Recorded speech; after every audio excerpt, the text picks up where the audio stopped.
Meanwhile, here in France, it seems more likely that there'll be a Chinese investment in the car maker Peugeot Citroën. Yeah, PSA, as the company is also known, has been struggling in recent times. New figures out today showing that their sales were down 4.9% last year, mainly due to the weakness of the market here in Europe.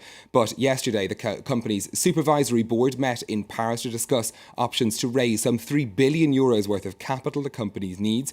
According to reports in the French media, they've decided to explore an option which will see the Chinese car maker Dongfeng invest in the company. Now, that also means, though, that the French government will take a stake of around 14%, an equivalent size. That's because the French government has pledged to keep the company in French-owned hands. Delano de Souza has more. It was here that the Peugeot Citroën Supervisory Board met on Sunday night. They approved the outline of a possible capital increase of €3 billion. Europe's second largest car maker has been struggling. The group's 2013 sales in France declined 7.7%. At the meeting, it was decided that Peugeot's partner in China, Dongfeng, could pick up a 14% stake in the company, along with the French state. If the question is if you are following this, are you paying attention, have you gone to China and spoken to the Chinese government?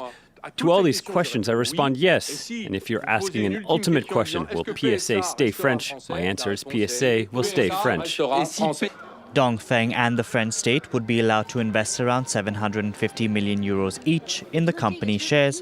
The remaining money would be raised from other investors. The proposal has been defended by Peugeot's chief executive Philippe Varin. However, certain unions aren't pleased. Regarding the Chinese investment, or investors of any other nationality, whether they're French, American or Chinese, we're convinced at the union that employees will have to defend the company because there will be new attacks on their jobs. Certain members of the Peugeot family, notably Thierry Peugeot, are not keen on relying on Dongfeng or the French state. He'd prefer to raise the entire amount from the markets. Peugeot has been selling more cars in China than in France. The company aims to become #1 in the Chinese market in the next few years.